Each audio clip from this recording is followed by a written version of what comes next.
Now, Jake Tapper seems to be waking up to the fact that the company he works for has bled viewers and ticked people off for 7 years or more. So he's starting to turn over, it seems like he's starting to turn over a new leaf at CNN. He did this interview last week with Mosab Hassan Yousef, the son of the founder of Hamas and one of Israel's top informants. Listen to this conversation. What did you see and experience that made you turn on Hamas and help Israel? Since I was a child, I always complained to my father about Hamas abuse of power and their brutality. They're very strict and they very religious.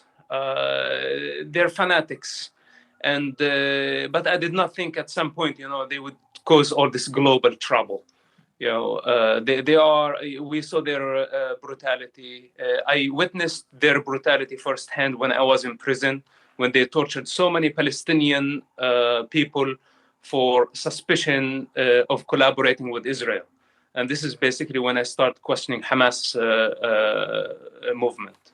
Were you surprised at the failure of Israeli intelligence on October 7th? Listen, there was a failure, but this is not the time to blame anybody. There is corruption, there is failure, there is lack of leadership, but this is not the time now to blame anybody. This is the time to get unified.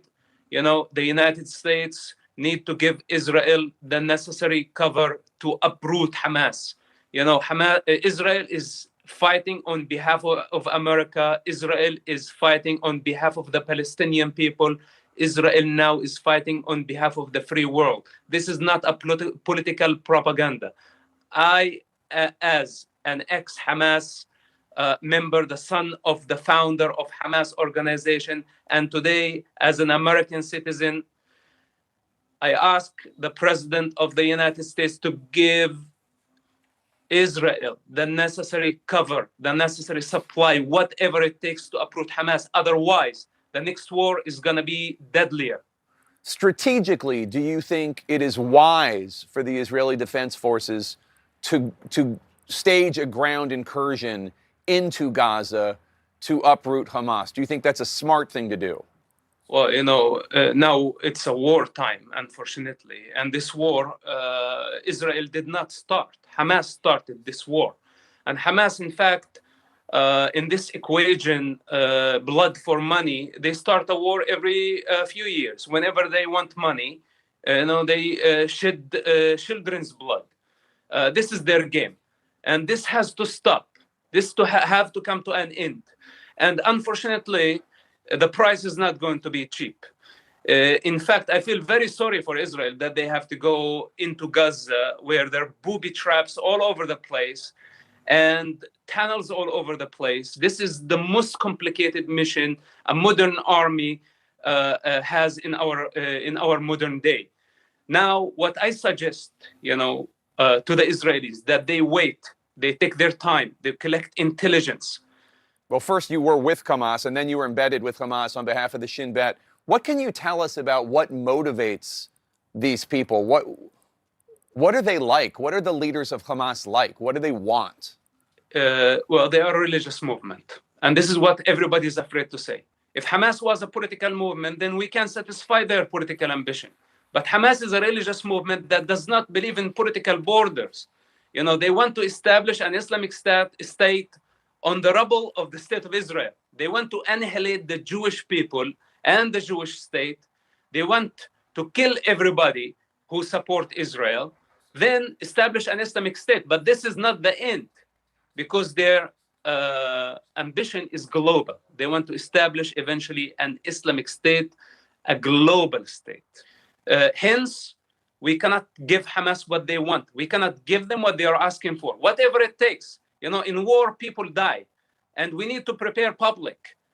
I say that this is an ugly war. Israel did not start it, but Israel will end it.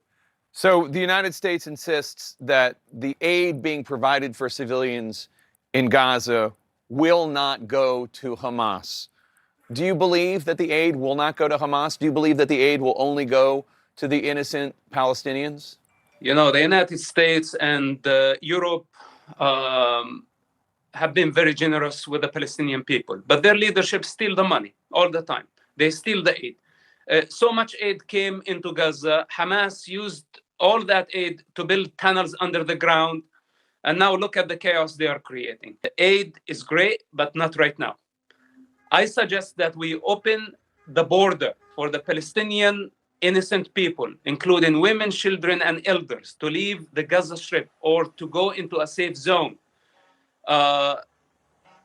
In the meantime, we have to enforce unbreachable siege on Hamas. Otherwise, we are not able to deplete them. They are under the ground. They have hostages. We have to cut power. We cannot give them food. We cannot give them water. And we have to deplete them for long weeks before we can even go in. You know, otherwise, we cannot win this war against this brutal enemy of humanity. This clip practically says everything. This is an Arab man who used to be a terrorist, who is the son of the founder of the Islamic resistance movement. Yet, he defected against his own father, his own people, and went undercover for the Israelis, and now he's an American citizen. He says, point blank, Hamas are religious fanatics. He said Hamas's goal was to, quote, establish an Islamic state on the rubble of the state of Israel. He described how Hamas has, for years, tortured its own people and has stolen financial aid and resources from its own citizens. In fact, CNN also ran an article this week describing how people in Gaza had broken into United Nations storage facilities to steal basic essentials like flour. And why do you think they're having to do that? Because their own genocidal leadership won't take care of them, because they're just pawns in a deadly game. They're not people to them. Mosab said, Israel is fighting on behalf of Americans, the Palestinian people, and the free world. As an ex-Hamas member, the son of the founder, and as an American citizen, I ask the President of the United States to give Israel the necessary cover. Notice, he didn't ask for funding and for us to give them lots of money. He just asked for the necessary cover. He described the unfortunate reality of war, that there will inevitably be innocent casualties, which we talked about last week, but he suggested plans for preventing civilian casualties. He also said that Israel did not start this war, but they will end it. Incredibly telling and insightful. This was a great interview, Jake. Keep it going. Come to the light. Getting quality, good-priced meat products is proving to be increasingly difficult these days. With Bidenflation, the prices of everything in the store is just going through the roof. When you make fuel more expensive, that costs the farmer more, it costs the shipper more, it costs the grocer more, and it ultimately costs you more. That's why you need to check out Good Ranchers. They'll ship directly to your house. They're 100% American beef, chicken, seafood, and pork, all sourced from independent farms in the United States. Check the link in my show notes and use the code RANCHER1010 for 10% off their best-selling Ranchers Classic Box.